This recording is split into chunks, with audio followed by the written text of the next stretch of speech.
നമസ്കാരം, ഭാരത് ലൈവിലേക്ക് സ്വാഗതം.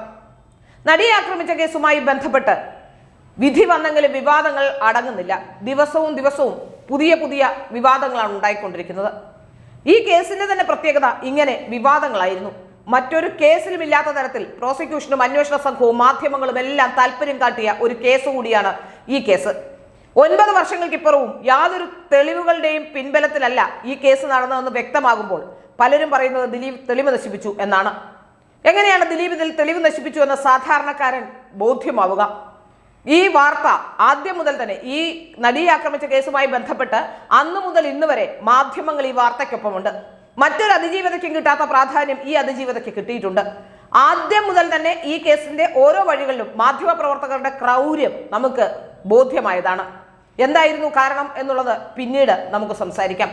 ഏതായാലും ദിലീപ് ഈ കേസിൽ വരുന്നത് 3 മാസങ്ങൾക്ക് ശേഷമാണ്. ആദ്യത്തെ കേസിൽ കുറ്റപത്രം സമർപ്പിക്കുന്നതിന് തൊട്ടു മുൻപാണ് ദിലീപിനെ വിളിച്ച് അറസ്റ്റ് ചെയ്യുന്നത്. ദിലീപിനെ തീർച്ചയായും അറസ്റ്റ് ചെയ്യുമ്പോൾ അത് ദിലീപിനൊരു മുൻകരുതലോ അല്ലെങ്കിൽ ഏതെങ്കിലും തരത്തിലുള്ള താൻ പ്രതിയാകുമെന്ന് ഒന്നും ദിലീപിന് മനസ്സിലായിട്ടില്ല. അപ്പോൾ ദിലീപിനെ വിളിച്ച് ഒരു ദിവസം വിളിക്കുന്നു, ചില കാര്യങ്ങൾ ക്രോസ് ചെക്ക് ചെയ്യാനാണെന്ന് പറയുന്നു. ദിലീപിനെ 13 മണിക്കൂറോളം പോലീസ് സ്റ്റേഷനിൽ കീപ്പ് ചെയ്യുന്നു, അവിടെ നിന്ന് അറസ്റ്റ് ചെയ്യുന്നു എന്നാണ് മനസ്സിലാക്കാൻ സാധിക്കുന്നത്. ഈ കേസിൽ കേരളത്തിലെ പോലീസുകാരെ കുറിച്ച് എനിക്ക് എതിരഭിപ്രായം ഒന്നും തന്നെയില്ല. നല്ല പോലീസ് ഓഫീസേഴ്സ് ഉള്ള ഒരു സംസ്ഥാനമാണ് കേരളം. പക്ഷേ പോലീസ് ഓഫീസേഴ്സിനെ ജോലി ചെയ്യാതെ പല സമ്മർദ്ദങ്ങളിലും പെടുത്തുന്നത് കൊണ്ടാണ് പല പോലീസ് ഓഫീസേഴ്സും അബദ്ധത്തിൽ പോയി ചാടുന്നത്. ഇപ്പോൾ ബൈജു പൗലോസും അത്തരം ഒരു അബദ്ധത്തിലേക്ക് പോയിക്കൊണ്ടിരിക്കുകയാണെന്നാണ് മനസ്സിലാക്കാൻ സാധിക്കുന്നത്. ഏതായാലും ഈ കേസിന്റെ തുടക്കം മുതൽ നമുക്കൊന്ന് അനലൈസ് ചെയ്ത് നോക്കിയാൽ എന്തൊക്കെയാണ് ഈ കേസിന്റെ പാളിച്ചകൾ, അല്ലെങ്കിൽ എന്താണ് ദിലീപ് നിരപരാധിയാണ് എന്ന് നമുക്ക് മനസ്സിലാവാനുള്ള കാരണം എന്ന് വ്യക്തമാകും. ആദ്യഘട്ടത്തിൽ ഒരു കേസ് ഉണ്ടായാൽ ആ കേസിൽ ആദ്യം വിളിക്കുന്നത് ലോക്നാഥ് ബെഹ്റയാണ്. സാധാരണഗതിയിൽ അങ്ങനെയല്ല, ലോക്കൽ പോലീസാണ് കേസെടുക്കുക. ഇവിടെ ലോക്കൽ പോലീസ് അല്ല അവിടെ വന്നിട്ടുള്ളതും കേസെടുത്തിട്ടുള്ളതും. അതിൽ തന്നെ എന്തോ ഒന്ന് മറയ്ക്കാനും ഒളിക്കാനും ഉള്ളതെന്ന് വ്യക്തമാവുകയാണ്. രണ്ടാമത് ഈ വാഹനത്തിന്റെ ഉടമസ്ഥനായിരുന്ന ലാലിനെയും ലാലിന്റെ മകനെയും ഒന്നും ലാലിന്റെ മകനെയും ഒന്നും ചോദ്യം ചെയ്തിട്ടില്ല, സാക്ഷിപ്പട്ടികയിൽ ഉൾപ്പെടുത്തിയിട്ടില്ല. ഇനി അതൊക്കെ പോകട്ടെ, ഈ ലാലിന്റെ മകന്റെയും ലാലിന്റെ കൂടെ ഉണ്ടായിരുന്നവരുടെയും ഒക്കെ മൊഴികൾ, നടിയുടെ അഭിഭാഷകരുടെയും ഒക്കെ മൊഴികൾ വ്യത്യസ്തമാണ്. അവരൊക്കെ സംസാരിക്കുന്നത് പല കാര്യങ്ങളാണ്. ലാൽ പറയുന്നു ലാലിന് ഈ ഡ്രൈവറെ ഒരു ദിവസത്തെ ബന്ധമേ ഉണ്ടായിരുന്നുള്ളൂ, ഇപ്പോൾ അതിനുശേഷം ഇപ്പോൾ നല്ലൊരു ഡ്രൈവർ ആയതുകൊണ്ട് വിളിച്ചു എന്നാണ്. അതിജീവിതയുടെ അഭിഭാഷക പറയുന്നത് 1 മാസത്തോളം ഗോവയിൽ ഹണീബിയുടെ ഷൂട്ടിംഗ് സെറ്റിൽ ഇയാൾ ഉണ്ടായിരുന്നു എന്നാണ്. അവരുടെ പ്രൊഡക്ഷനിൽ ഉണ്ടായിരുന്ന ആൾ പറയുന്നത് ആൾക്കാരെ കയറ്റിവിടാൻ ഈ വാഹനം ഉപയോഗിച്ചു എന്നാണ്. ലാൽ പറയുന്നത് ക്യാമറ കയറ്റിവിടാൻ ഈ വാഹനം, ബാക്കി എല്ലാവരും ഫ്ലൈറ്റിന് പോയപ്പോൾ ഈ വാഹനം ക്യാമറ മാത്രം കയറ്റിവിടാൻ ഉപയോഗിച്ചു എന്നാണ്. അപ്പോൾ ഇതിലെല്ലാം ഈ മൊഴികളിലെല്ലാം പരസ്പര വൈരുദ്ധ്യമുണ്ട്. കേരളത്തിലെ പോലീസ് എന്തുകൊണ്ടാണ് ഈ വൈരുദ്ധ്യങ്ങളൊന്നും അന്വേഷിക്കാതിരുന്നത്? അപ്പോൾ ദിലീപ് പ്രതിയാണ്, അല്ലെങ്കിൽ ദിലീപിനെ പ്രതിയാക്കണം എന്ന് ഉള്ളത് പിന്നീടുള്ള പ്ലാനാണ്. നമ്മൾ പറഞ്ഞല്ലോ, മഞ്ജു വാര്യരെ പോലുള്ള ഒരാൾ വന്ന് ക്രിമിനൽ ഗൂഢാലോചന എന്ന് പറയുകയും അതിന്റെ പിന്നിൽ ഇങ്ങനൊരു കേസ് ഉണ്ടായപ്പോൾ അതിന്റെ പിന്നിൽ നിന്ന് കളിക്കുകയും ചെയ്തതാണെന്ന് ദിലീപ് വിശ്വസിച്ചാൽ അത് സത്യമാകാനേ വഴിയുള്ളൂ. അത് നമുക്ക് ചിന്തിക്കാനും കഴിയും. ആദ്യഘട്ടത്തിൽ ഇതൊന്നുമില്ല. പിന്നീടാണ് ഇതിന്റെ പിന്നിൽ ഒരു ക്രിമിനൽ ഗൂഢാലോചനയുണ്ട് എന്ന് പറഞ്ഞു വെക്കാൻ ശ്രമിക്കുന്നത്. അത് ആരായിരുന്നു, എന്തായിരുന്നു ചോദ്യം എന്ന് അറിയണമെങ്കിൽ, എന്തായിരുന്നു അതിന്റെ ഉദ്ദേശം എന്ന് അറിയണമെങ്കിൽ ആദ്യം മഞ്ജു വാര്യരെ ചോദ്യം ചെയ്യണം എന്നാണ് മനസ്സിലാക്കാൻ സാധിക്കുന്നത്. ഇവിടെ അതിനുശേഷം പൾസർ സുനി കീഴടങ്ങാൻ വരുന്നു. പൾസർ സുനിയാണ് എന്ന് മനസ്സിലാകുന്നു. പൾസർ സുനി കീഴടങ്ങാൻ വരുന്നു. നടി അടുത്ത കാലത്ത് എഴുതിയ ഫേസ്ബുക്ക് പോസ്റ്റിൽ, അവരിറക്കിയ ഫേസ്ബുക്ക് പോസ്റ്റിൽ പറയുന്നത് 4 പ്രാവശ്യമാണ് പൾസർ സുനിയെ കണ്ടിട്ടുള്ളത് എന്നാണ്. ഏതായാലും ഈ പറഞ്ഞ ലാലിന്റെ പ്രൊഡക്ഷനിലുള്ള ആളിന്റെയും ഈ പറയപ്പെടുന്ന നടിയുടെ അഭിഭാഷകരുടെയും ഒക്കെ മൊഴികൾ വ്യത്യാസമാണ്. അത് മാത്രമല്ല, ലാൽ പറയുന്നു ആദ്യ കാലഘട്ടത്തിൽ നമ്മൾ കേട്ടിരുന്നത് ലാലിന്റെ സ്റ്റുഡിയോയിലേക്ക്, ലാൽ മീഡിയയിലേക്ക് ഡബ് ചെയ്യാൻ പോയതാണെന്നാണ്. എന്നാൽ ഡബ് ചെയ്യാനല്ല പോയത്, തലേ ദിവസം മകനെ വിളിച്ച് ഒരു പേഴ്സണൽ ആവശ്യത്തിന് വണ്ടി ആവശ്യപ്പെട്ടു എന്നാണ്. ഈ നടിക്ക് വാഹനം ഉണ്ടായിരുന്നതല്ലേ, പിന്നെ ഈ നടി എന്തിനാണ് ഈ ലാലിന്റെ വാഹനം ഹയർ ചെയ്തത് എന്ന സംശയം, അല്ലെങ്കിൽ ഹയർ ചെയ്താൽ അല്ലെ വിട്ടുകൊടുക്കണമെന്ന് ആവശ്യപ്പെട്ടത് എന്ന സംശയം സ്വാഭാവികമായി ഉണ്ടാകുന്നുണ്ട്. മാത്രമല്ല, കൃത്യത്തിന് ശേഷം ലാലിന്റെ വീട്ടിലേക്കാണ് വീണ്ടും എത്തുന്നത്. ലാൽ പറയുന്നത് രമ്യ നമ്പീശന്റെ വീട്ടിൽ പോകാൻ വേണ്ടി പുറപ്പെട്ടതാണ് എന്നാണ്. ഇനി പൾസർ സുനിയുടെ മൊഴി വിശ്വസിക്കാമെങ്കിൽ മാർട്ടിന്റെ മൊഴിയും വിശ്വസിക്കാം. മാർട്ടിൻ ഇത്തരത്തിൽ അഭിപ്രായം പറഞ്ഞിട്ടുണ്ടെങ്കിൽ അത് എന്തുകൊണ്ടാണ് അന്വേഷിക്കാതിരുന്നത്? ഈ കൃത്യം നടക്കുമ്പോൾ കൃത്യത്തിൽ ഉടനീളം ആ സമയത്തെല്ലാം വിളിച്ചുകൊണ്ടിരുന്ന ശ്രീലക്ഷ്മി എന്ന് പറയുന്ന സ്ത്രീ എവിടെയാണ്? ഇന്നും അവർ കാണാമറയത്താണ്. നടിയായിരുന്ന കാവ്യ മാധവന് കിട്ടാത്ത ഒരു പരിരക്ഷ അവർക്ക് കിട്ടിയത് എങ്ങനെയാണ്? ആരാണ് ഈ ശ്രീലക്ഷ്മി? ഈ ശ്രീലക്ഷ്മിയുടെ ഫോൺ ഇവിടെ പോയി. ശ്രീലക്ഷ്മിയുടെ ഫോൺ കസ്റ്റഡിയിൽ എടുത്തിട്ട് എന്തുകൊണ്ടാണ് ഇത് കോടതിയിൽ ഹാജരാക്കാതിരുന്നത്? അപ്പോൾ ഇതിൻ്റെയൊക്കെ പിന്നിൽ നമുക്ക് മനസ്സിലാക്കാൻ സാധിക്കുന്നത് വ്യക്തമായി പ്ലാൻ ചെയ്ത ഒരു തിരക്കഥ ഇതിൻ്റെ പിന്നിൽ ഉണ്ടായിരുന്നു എന്ന് തന്നെയാണ്. അതിലേക്ക് ദിലീപിനെ കൂടി കൂട്ടിച്ചേർത്തത് കൊണ്ടാണ് ഒരു തെളിവും കിട്ടാതെ വന്നതെന്ന് വ്യക്തമാകുന്നു. പൾസർ സുനിയും ദിലീപും കൂടെ നിൽക്കുന്ന ചിത്രം ഉയർത്തിക്കാട്ടിയായിരുന്നു അഭിഭാഷകരെല്ലാം ബഹളം വെച്ചത്. ആ ചിത്രം തന്നെ ഫാബ്രിക്കേറ്റഡ് ആണ് എന്ന് മനസ്സിലാക്കാൻ സാധിക്കുന്നു. പൾസർ സുനിയും ദിലീപും തമ്മിൽ കൂടിക്കാഴ്ച നടത്തിയെന്ന് പറയുന്നതെല്ലാം വ്യാജമാണെന്ന് മനസ്സിലാക്കാൻ സാധിക്കുന്നു.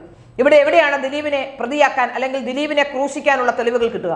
ഇതൊക്കെ കൊണ്ടുചെന്നിട്ട്, അതായത് മോർഫ് ചെയ്ത ഉണ്ടാക്കിയ ഫോട്ടോയുമായി ചെന്നിട്ട് ഒരു വ്യാജ ഫോട്ടോ, പൾസർ സുനിയും ദിലീപും കൂടെ നിൽക്കുന്ന വ്യാജ ഫോട്ടോയുമായി കോടതിയിൽ ചെന്നിട്ട് ആ ഫോട്ടോ അത് അംഗീകരിക്കണമെന്ന് കോടതിയോട് പറഞ്ഞാൽ കോടതിക്ക് അത് അംഗീകരിക്കാൻ കഴിയുമോ?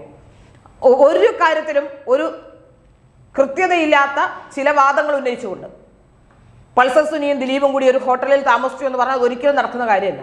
സാധാരണഗതിയിൽ നടന്മാർക്ക് കൊടുക്കുന്ന അക്കോമഡേഷൻ അല്ല ഡ്രൈവർമാർക്ക് കൊടുക്കുന്ന അക്കോമഡേഷൻ. അത് സാധാരണ എല്ലാവർക്കും അറിയാം. ഈ ആഹാരം പോലും, പ്രൊഡക്ഷനിലെ ഫുഡ് പോലും വലിയ വലിയ നടന്മാർക്ക് സൂപ്പർ സ്റ്റാറുകൾക്കൊക്കെ കിട്ടുന്ന ഫുഡല്ല അവിടുത്തെ മറ്റുള്ളവർക്ക് കിട്ടുന്നതെന്ന് നമുക്കറിയാവുന്ന കാര്യമാണ്.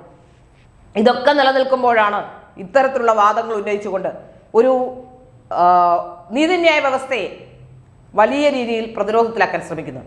ഈ കേസിന്റെ തുടക്കത്തിന് ശേഷം കേസ് കോടതിയിലൊക്കെ എത്തുമ്പോൾ തീർച്ചയായിട്ടും ജഡ്ജി ചോദ്യമൊക്കെ ചോദിക്കുമ്പോൾ ഇത് ക്രോസ് ചെക്ക് ചെയ്യുമ്പോൾ ഈ അന്വേഷണ സംഘത്തിനും അതുപോലെ തന്നെ പ്രോസിക്യൂഷനും അറിയാമായിരുന്നു ഈ കേസിൽ ഒന്നും തന്നെ സംഭവിക്കാൻ പോകുന്നില്ല, ദിലീപ് ഇതിലില്ല എന്ന് ഈ അതിജീവിയുടെ അഭിഭാഷകയ്ക്ക് പോലും ഒരുപക്ഷെ അറിയാമായിരിക്കും. അതുകൊണ്ടാണ് ഈ ജഡ്ജിയെ സംശയത്തിന്റെ നിഴലിൽ നിർത്താനും ജഡ്ജിയെ സമ്മർദ്ദത്തിലാക്കാനും പൊതുജനങ്ങളുടെ ശ്രദ്ധ ഇപ്പോഴും പറയുന്നുണ്ട്. പൊതുജനങ്ങൾ പറയുന്നതാണ് നിയമം എന്നൊക്കെയാണ് പറയുന്നത്. എനിക്കറിയില്ല ഇവർ എവിടെ നിന്നാ ഏത് ലോ കോളേജിൽ നിന്നാണ് പഠിച്ചതെന്ന്. പൊതുജനങ്ങളുടെ അഭിപ്രായം കേട്ടൊരു നിരപരാധിയെ അപരാധിയാക്കാൻ കഴിയില്ല. നമുക്കറിയാം, ഇപ്പോൾ അവർ പറയുന്നതിൽ ചില കാര്യമുണ്ട്. ഇപ്പോൾ ഒരു റേപ്പ്, ആ റേപ്പ് തെളിഞ്ഞു, അത്രയും ക്രൂരമായ ഒരു റേപ്പ് തെളിഞ്ഞിട്ടുണ്ടെങ്കിൽ ആ റേപ്പിൽ ഒരു പക്ഷേ ജനങ്ങൾക്ക് എന്തെങ്കിലും മനസ്സിനെ സ്വാധീനിക്കുന്ന അല്ലെങ്കിൽ ജനങ്ങൾക്ക് ഒരു തെറ്റായ സന്ദേശം കൊടുക്കുന്ന രീതിയിലൊരു വിധി എഴുതാം. ഇവിടെ ഈ സംഭവിച്ചിട്ടുള്ളത് എന്താണെന്ന് നിങ്ങൾ ആലോചിക്കണം. ഇതിൽ റേപ്പിൻ്റെ പരിധിയിൽ വരുന്നുണ്ടെങ്കിലും അത് ഏത് തരത്തിലുള്ള റേപ്പായിരുന്നു എന്ന് കോടതിക്ക് ബോധ്യമുണ്ട്. 2, ഈ റേപ്പിൻ്റെ പരിധിയിലൊക്കെ വന്നാൽ തന്നെയും പ്രതികളുടെ പ്രായമടക്കം നോക്കണമെന്ന് അതൊക്കെ നിയമങ്ങളാണ്. പ്രായമടക്കം പരിശോധിച്ചുകൊണ്ട് ഈ പരിഷ്കൃത സമൂഹത്തിൽ അവർക്ക് മനം മാറാനുള്ള ഒരു സാഹചര്യം കൂടി ഒരുക്കി കൊടുക്കേണ്ടതുണ്ട്. അത്തരത്തിലുള്ള കാര്യങ്ങളൊക്കെ നോക്കിക്കൊണ്ടാണ് കോടതി വിധി പറയുന്നത്. അപ്പോൾ 20 വർഷം കുറഞ്ഞു പോയി, 50 വർഷം കൊടുക്കണമെന്നൊന്നും പറഞ്ഞത് കാര്യമില്ല. ഇന്നലെ വിചാരണ കോടതികൾക്ക് ജീവപര്യന്തം ജീവിതകാലം മുഴുവൻ കൊടുക്കാൻ പറ്റില്ല എന്ന് സുപ്രീം കോടതി പറഞ്ഞിട്ടുണ്ട്. അപ്പോൾ ഇങ്ങനെ പല കാര്യങ്ങൾ നോക്കിയിട്ടാണ് ജഡ്ജി വിധി പറയുന്നത്. ആ ജഡ്ജിയും നിങ്ങൾക്കറിയാമല്ലോ, വിചാരണ കോടതി ജഡ്ജി അവർക്കും അവരുടെ കരിയറിനെ കുറിച്ച് ബോധ്യമുള്ള ഒരാളാവില്ലേ? ഒരിക്കലും ഇത് ഹൈക്കോടതിയിലും ഈ കേസിലുടനീളം ഹൈക്കോടതിയിലും സുപ്രീം കോടതിയിലും വാദിയും പ്രതിയും പോയിട്ടുണ്ട്. അപ്പോൾ തീർച്ചയായിട്ടും ഈ ജഡ്ജിക്ക് പറയാം വാദിയും പ്രതിയും സുപ്രീം കോടതിയിലേക്ക് പോകും എന്ന്. പിന്നെ എങ്ങനെയാണ് ഈ വാദിയും പ്രതിയും സുപ്രീം കോടതിയിലേക്ക് പോകുമെന്ന് വ്യക്തമായി മനസ്സിലാക്കുന്ന ഒരാൾ ഇത്രയും സെൻസിറ്റീവായ ഒരു കേസിൽ ഏതെങ്കിലും തരത്തിൽ വ്യാജമായ ഒരു വിധി എഴുതും അല്ലെങ്കിൽ ഏതെങ്കിലും തരത്തിൽ സ്വാധീനിക്കപ്പെട്ട് വിധി എഴുതുമെന്ന് ഞാൻ ചിന്തിക്കുന്നില്ല, ഞാൻ കരുതുന്നതേയില്ല. മാത്രമല്ല, നിയമവ്യവസ്ഥയെ ചോദ്യം ചെയ്യാനുള്ള ശ്രമം ഈ അതിജീവതയുടെ അഭിഭാഷക അവർ ഒരു നക്സലാണ്. ഈ കേസുമായി ബന്ധപ്പെട്ട് നിൽക്കുകയാണെങ്കിൽ ഇവർക്ക് വേണ്ടി ശക്തിയുക്തം വാദിച്ചുകൊണ്ടിരിക്കുകയും പൾസർ സുനിയുമായി 13 മാസം നിരന്തരം സംസാരിച്ചു കൊണ്ടിരുന്നു എന്ന് അവകാശപ്പെട്ട ന്യൂസ് മിനിറ്റ്, ആ ന്യൂസ് മിനിറ്റ് എന്ന ആ ഓൺലൈൻ പോർട്ടലിന്റെ പല പ്രവർത്തനങ്ങളും സംശയാസ്പദമാണ്. ഇതിൽ ഇടപെട്ടിട്ടുള്ള ചില വ്യക്തികൾ, പ്രത്യേകിച്ച് മട്ടാഞ്ചേരി മാഫിയയുടെ ഭാഗമായ ചിലർ, അവരുടെ എല്ലാം പ്രവർത്തനങ്ങളും ഒക്കെ സംശയാസ്പദമാണ്. അതുമാത്രമല്ല, ലാലുമായി ബന്ധപ്പെട്ടാണെങ്കിൽ മാർട്ടിൻ ഉന്നയിച്ച കള്ളപ്പണം അടക്കമുള്ള കാര്യങ്ങൾ ചിലപ്പോൾ ഒരുപക്ഷെ ശരിയാകാൻ സാധ്യതയുണ്ട്. കാരണം എന്താണെന്ന് ചോദിച്ചാൽ ഈ കള്ളപ്പണം അടക്കമുള്ളവ നോക്കുമ്പോൾ കള്ളപ്പണ കേസിലുമൊക്കെ ജയിലിലായിട്ടുള്ള ആളാണ് പൾസർ സുനി. അത്തരം കേസുകൾ നേരിടുന്ന ആളാണ്. ബലാത്സംഗ കേസിൽ നേരത്തെയും ഇത്തരത്തിൽ പലരെയും ബലാത്സംഗം ചെയ്യാനും പലരെയും ഉപദ്രവിക്കാനും ശ്രമിച്ചിട്ടുള്ള ആളാണ് പൾസർ സുനി. സ്ത്രീകളെ തട്ടിക്കൊണ്ടുപോകാൻ ശ്രമിച്ചിട്ടുള്ള ആളാണെന്ന് ഒരു നടി ആ നടിയെ തട്ടിക്കൊണ്ടുപോകാൻ ശ്രമിച്ചു എന്ന് പരാതി പറഞ്ഞിട്ടുണ്ട്. അപ്പോൾ ഇത്തരത്തിലുള്ള പരാതിയും ആരോപണങ്ങളും ഒക്കെയുള്ള ഈ പൾസർ സുനിയെ വിശ്വസിച്ചുകൊണ്ട്, പൾസർ സുനിയുടെ ക്രെഡിബിലിറ്റിയെ വിശ്വസിച്ചുകൊണ്ടാണ് പൾസർ സുനി നിന്റെ പണം എനിക്ക് വേണ്ടടോ എന്ന് പറഞ്ഞാൽ ക്രെഡിബിലിറ്റി ഉണ്ടാകുന്നതാണ് അതിജീവതയുടെ അഭിഭാഷകയുടെ വാദം. അതിലും വിചിത്രമായ വാദമാണ് കഴിഞ്ഞ ദിവസം അവർ പറയുന്നത്. അത്രയും അവർക്ക് ക്രെഡിബിലിറ്റി ഉള്ള ഈ പൾസർ സുനി ഈ വിഷ്വൽസ് വിറ്റ് കാണും എന്നാണ് ഇവരിപ്പോൾ പറയുന്നത്. സത്യത്തിൽ എന്താണ് പറയുന്നത്? ഇവർക്കാർക്കും പരസ്പര ബന്ധമില്ലാത്ത കാര്യങ്ങളാണ് ഇവരൊക്കെ പറഞ്ഞുകൊണ്ടിരിക്കുന്നത്. കാരണം ഈ പരസ്പര ബന്ധമില്ലാത്ത കാരണങ്ങൾ പറയുന്നതും ഈ കേസിൽ ഒന്നും പറയാനില്ലാത്തതും ഒക്കെ ഇതിൽ ഒരു രീതിയിലും ഡ്രാഗ് ചെയ്യാൻ കഴിയാത്തതും ആ വ്യക്തി, അതായത് ആരോപിക്കപ്പെടുന്ന ദിലീപ് എന്ന് പറയുന്ന ആൾ ഇതിൽ പ്രതിയല്ല, അല്ലെങ്കിൽ അയാൾ ആ കൃത്യം ചെയ്യാത്തത് കൊണ്ടാണ്. കേരളത്തിലെ പോലീസിന് ഒരു തെളിവ് കണ്ടെത്താൻ ഒരു ബുദ്ധിമുട്ടുമില്ല. പക്ഷേ ഈ തെളിവുകളൊന്നും കണ്ടെത്തുന്നില്ല. ലാലിനെ ചോദ്യം ചെയ്യുന്നില്ല, ലാലിന്റെ മകനെ ചോദ്യം ചെയ്തിട്ടില്ല. അവരെ പ്രതി ചേർക്കാനോ അല്ലെങ്കിൽ അവരെ ഏതെങ്കിലും രീതിയിൽ ആ രീതിയിൽ സാക്ഷിയാക്കാനോ ശ്രമിച്ചിട്ടില്ല. ശ്രീലക്ഷ്മിയുടെ സ്വകാര്യതയെക്കുറിച്ച് ആലോചിക്കുന്നു. ഇതിൽ DGPക്ക് നേരിട്ട് പരാതി കൊടുക്കുന്നു. ലോക്കൽ പോലീസ് സ്റ്റേഷനിൽ പരാതിയാവുന്നില്ല. ഉദ്യോഗസ്ഥരെല്ലാം, അതായത് സീനിയറായ ഒഫീഷ്യൽസ് ഒക്കെ ഉള്ളപ്പോൾ ഏറ്റവും ജൂനിയറായ ബൈജു പൗലോസിനെ അന്വേഷണം ഏൽപ്പിക്കുന്നു. അന്വേഷണ സംഘ തലവയായി ഇരിക്കുന്ന സന്ധ്യയുടെ നേരത്തെയുള്ള അവരുടെ ട്രാക്ക് റെക്കോർഡുകൾ, അതിനുശേഷം ഉണ്ടായിട്ടുള്ള ഇടപെടലുകൾ, എസ് ശ്രീജിത്തിന്റെ ഇതിലെ വരവ്, പാലത്തായി കേസ് അട്ടിമറിക്കാൻ എസ് ശ്രീജിത്ത് നടത്തിയ നീക്കങ്ങൾ, ഇതൊക്കെ ആലോചിക്കുമ്പോൾ ഇതിൽ ഗൂഢാലോചന നടന്നത് എവിടുന്നാണ്, ആരാണ് ഗൂഢാലോചനയ്ക്ക് പിന്നിൽ, എന്തായിരുന്നു ഗൂഢാലോചനയുടെ ലക്ഷ്യം, ഇതൊക്കെ അന്വേഷിക്കേണ്ടത് തന്നെയാണ്. പക്ഷേ അത് ദിലീപിനെ പ്രതിസ്ഥാനത്ത് നിർത്തിക്കൊണ്ടല്ല ഗൂഢാലോചന കേസ് അന്ന് ആലോചിക്കേണ്ടിയിരുന്നത്, അന്വേഷിക്കേണ്ടിയിരുന്നത്. യഥാർത്ഥ ഗൂഢാലോചന ആരാണ് നടത്തിയത് എന്നാണ്. ദിലീപ് പറഞ്ഞത് 100% ശരിയാകാനാണ് സാധ്യത.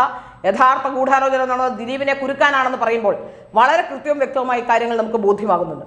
ഇനി ദിലീപിനെ പറയുന്നു, ദിലീപിനെ അനുകൂലിക്കുന്നു എന്നാണ് കോടതി വിധിയെ വ്യാഖ്യാനം ചെയ്യുന്നവരെ പോലും ഇവർ പറയുന്നത്. ഇപ്പോൾ ശ്രീജിത്ത് പണിക്കർ കഴിഞ്ഞ ദിവസം കോടതി വിധികളെക്കുറിച്ച് വളരെ വ്യക്തമായി പഠിച്ചുകൊണ്ട് സാധാരണക്കാർക്ക് മനസ്സിലാവുന്ന രീതിയിൽ മലയാളത്തിൽ, ഇംഗ്ലീഷിലാണല്ലോ കോടതി വിധികൾ വരിക, മലയാളത്തിൽ അത് പറഞ്ഞു കൊടുക്കുമ്പോൾ ശ്രീജിത്ത് പണിക്കരെ അത് കോടതി വിധികളെ കുറിച്ച് പറയുന്നു, ദിലീപിനെ വെള്ളപൂശാൻ നടക്കുന്നു എന്നൊക്കെയാണ് ആരോപിക്കുന്നത്.